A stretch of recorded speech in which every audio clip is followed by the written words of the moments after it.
Secret, we had no idea it existed. Scientists and archaeologists have not paid much attention to the continent that is covered in ice because the huge chunks of ice there make it difficult to find anything. However, prior to its discovery by scientists, this very same ice appeared to be responsible for the preservation of an entire advanced civilization for thousands of years.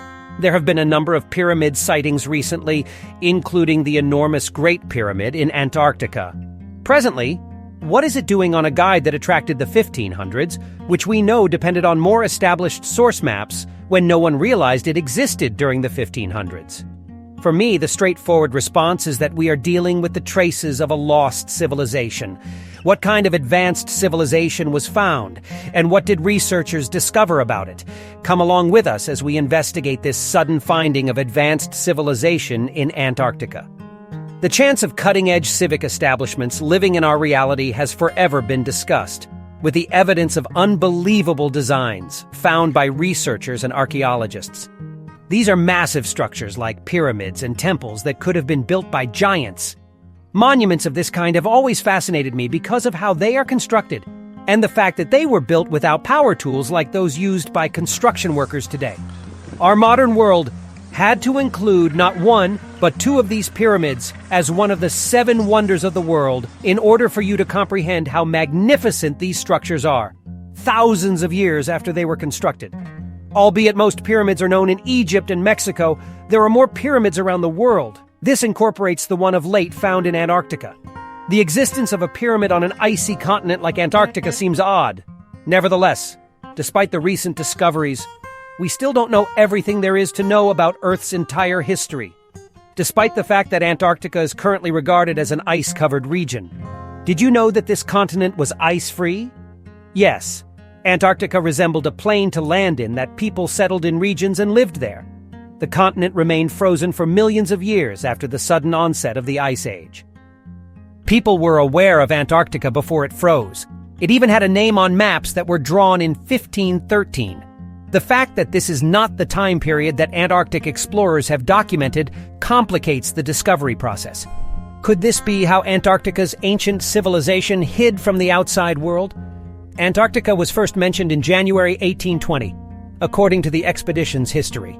Until 1929, when a German theologian by the name of Gustav Dyson discovered an ancient map, we held that belief. A gazelle-skin parchment was among a stack of discarded items when Gustav found it while working at the Topkapi Palace Library in Istanbul. This gazelle skin material was a guide from 1513 drawn by a Turkish mapmaker named Hagi Ahmed Muhyiddin Piri, otherwise called Piri Reis. While he was an Ottoman admiral in the Turkish Navy, this man had a passion for cartography. Even though only 1/3 of the map is still in existence, it was carefully examined and treated because the Piri Reis map shows the western coasts of Brazil, Europe, and North Africa with pinpoint accuracy. In fact, the map also shows several Atlantic islands like the Canary and Azores, as well as the mythical island of Antillia and probably Japan. Even so, this is not the only mystery. How a continent that was supposed to be discovered in January 1820 is depicted on a 1513 map remains a mystery. According to historical records, Thaddeus von Bellingshausen discovered Antarctica in the last week of January. He reported seeing an extremely high ice shore while traveling with a Russian expedition to the Antarctic. There had been rumors about a hidden city in the Antarctica region prior to the discovery of this advanced civilization. However, conspiracy theorists never gave up on their discoveries, and not everyone paid attention to them. They even had the support of scientists who noted that houses are found on the icy Antarctic continent, Atlantis, the mythical city that was lost. Scientists also looked into another theory and came up with a theory called crustal displacement. This scientific theory lends credence to the 1513 map's assertion that Antarctica once lacked ice. The scientists' theory went even further by asserting that Antarctica was not only ice-free, but also the location of an ancient civilization. The theory went on to say that movements in the crust of the Earth indicated that large portions of Antarctica had no ice 12,000 years ago, and that people could have lived there. Together with Piri Reis's map, this theory explains how a society could have existed in prehistory before the continent was frozen over by the last ice age. As a result, It's possible that this is the city of myth, Atlantis, which is said to have been founded by people who were half god and half human. Plato, a Greek philosopher, first mentioned the city of Atlantis in 360 BC. How likely is it that Plato's discussion of this is incorrect? After all, Piri Reis' map supports this, and we are not only constructing a point on a precise map that dates back to 1513, but the National Aeronautics and Space Administration has also confirmed that Antarctica contains evidence of advanced civilization. For NASA's Operation Icebridge mission to Antarctica, remote sensing photography was used to capture these traces of a human settlement beneath the ice. In addition, images from Google Earth showed a pyramid protruding from the ice, which was evidence that humans once lived in the area and even built a man-made structure there. Scientists thought that the government of the United States was aware of this discovery already and was trying to keep it from the public. According to archaeologist Jonathan Gray, the U.S. government is attempting to prevent the video from being shown because it shows that a massive archaeological dig is taking place 2 miles beneath the ice. However, not everyone believed the theories and discoveries about the Antarctic pyramid that circulated online. He said that these forces probably also made pyramidal mountains like the Matterhorn in the Alps. The rate of erosion on 3 of the mountain's 4 sides appeared to be similar. Pelto stated, "It suggests that the rock type is fairly uniform because it came out so evenly. There are no rock layers that are more difficult to erode." In other words, Pelto stated, the nameless mountain is probably just one rock layer. It shouldn't come as a surprise considering how small the mountain is. However, the eastern ridge of the mountain clearly belongs to the family. That 4th side extends east and rises toward even higher terrain as opposed to descending like the other ridges. He stated, the erosion probably wasn't as evenly distributed as on the eastern side. Pelto went on to say that even though some media outlets claim that the mountain has just been discovered, it is highly unlikely. The Patriot Hills are the location of a climate scientist's research base south of the mountain. You can quite see this mountain from up there in the nationalist slopes, Pelto said. But what about other proofs and evidence of structures constructed by ancient advanced civilizations? Even if we say that this pyramid in Antarctica is said to be a mountain, let's take a look at the intricate geometric architecture that was found in a Neolithic temple to give you an idea. The enormous Gobekli Tepe in Turkey, which was constructed 6,000 years prior to Stonehenge, displays this intricate geometric architecture. The earliest known human temple is this stunning 11,500-year-old complex. Due to its construction by hunter-gatherers, it is one of the most significant Neolithic discoveries. Modern archaeologists find the complex strange because its construction appears too complicated for the builders who built it. Despite its age, this magnificent structure continues to attract archaeologists from all over the world. A portion of the people who were captivated by the structure, including researchers from Tel Aviv University and the Israel Antiquities Authority, were determined to investigate it.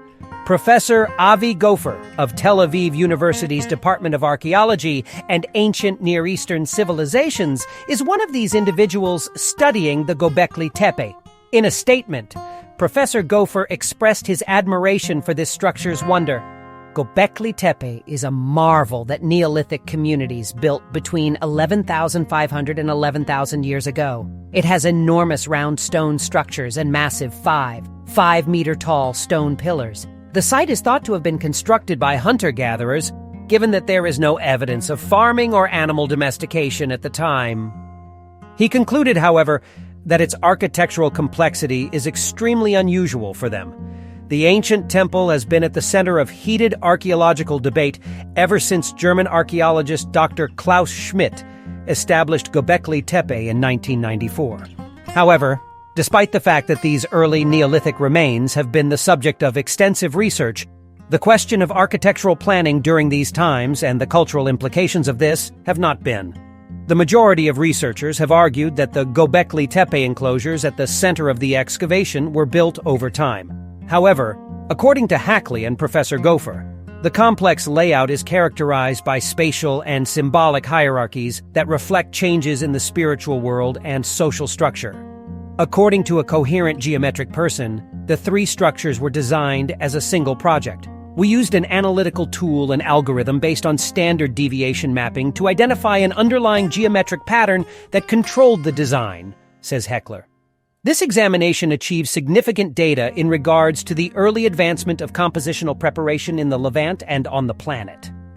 It opens the door to new interpretations of this site in general under the nature of its megalithic anthropomorphic pillars specifically. Professor Gopher continues. The use of geometry in the creation of floor plans, for example, was traditionally thought to have emerged much later than the time when the Gobekli Tepe was constructed. Some 10,500 years ago, hunters and gatherers gave way to farmers who made food. One of the first things farmers did was use rectangular architecture. This instance of her early architectural planning might be used as an illustration of how cultural shifts played out in the early Neolithic period. According to Hackley, our findings suggest that specialists carried out knowledge-based top-down processes during major architectural transformations, like the transition to rectangular architecture. During the Natufian culture of the late Epipaleolithic and early Neolithic periods, the Levant developed the most fundamental and important architectural planning techniques. However, even with Hackley's inclusion, this does not prove that Earth did not once have a sophisticated civilization. In the Amazon, archaeologists have found a network of previously unknown cities that shed light on how ancient civilizations built vast urban landscapes or lived in harmony with nature. The entire canopy of a tropical forest was scanned by researchers using LiDAR technology, which is also known as lasers in the sky. They also looked at new locations in the southwest Amazonian savanna forest. They found numerous intricate settlements that had been hidden for centuries beneath thick tree canopies. The level of complexity in these settlements is mind-blowing, said Heiko Prumas, an archaeologist and study co-author from the German Archaeological Institute. The findings also revealed additional secrets about cities built by the Kasarabi communities between 500 and 1400 AD in Bolivia's Llanos de Mojo savanna forest. In addition, the site contains a surprising display of intricate and elaborate structures that have never been seen before in the area. These structures include 21-meter-tall conical pyramids and terraces that are 5 meters high and cover 22 hectares, the equivalent of 30 football fields. The researchers, remembering Jose Iriarte from the College of Exeter for the UK, explored 6 regions inside a 4,500 square kilometer district of the Llanos de Magical Elements in the Bolivian Amazon. The Kasarabi culture possessed them. Additionally, they discovered a substantial network of reservoirs, checkpoints, and causeways that extended for several kilometers.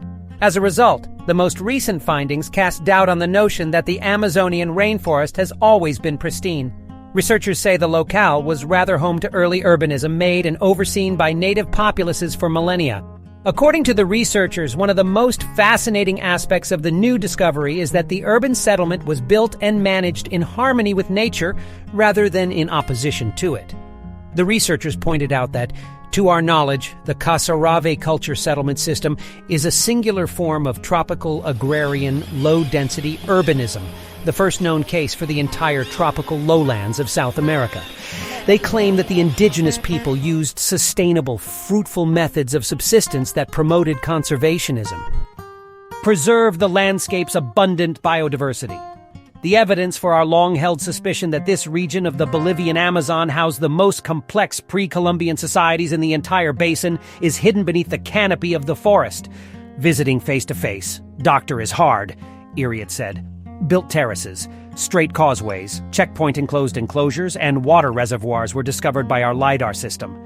He explained that 600 miles of canals, long raised causeways connecting sites, reservoirs, and lakes connect monumental structures that are just miles apart. The findings, according to scientists, have the potential to significantly alter perspectives regarding the preservation of the Amazon. One of the first areas in Amazonia where people lived was this one. It was here that people started to domesticate important global crops like manioc and rice. But little is known about how people lived their daily lives in the first cities built during this time.